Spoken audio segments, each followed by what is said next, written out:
ಮುರಳಿಯ ಲಹರಿಯಲ್ಲಿ ನಿಂದ ಗೋಕುಲ ನಮ್ಮದಾಗಿಸು. ಶಿವನನು ಪುರಾನುರಣಿಸು ಆ ಕೈಲಾಸವ ಕಣ್ಣ ತುಂಬಿಸು. ಸೌಂದರ್ಯವೆಲ್ಲ ಏಕವಾಗಿ, ಸೌಂದರ್ಯವೆಲ್ಲ ಏಕವಾಗಿ ಮಂದಹಾಸವಾಗಲಿ.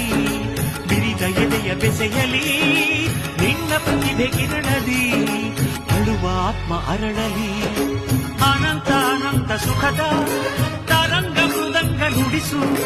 ಅಶಾಂತ ವಿಶಾಂತ ಮನದ ವಿರಾಗ ವಿಯೋಗ ತಣಿಸು ತಣಿಸು. ಕಾವ್ಯ ಕಾವ್ಯ ಅಮೃತ ಉಣಿಸು ಮಾನವರೆದೆಗೆ ಪ್ರೀತಿಯ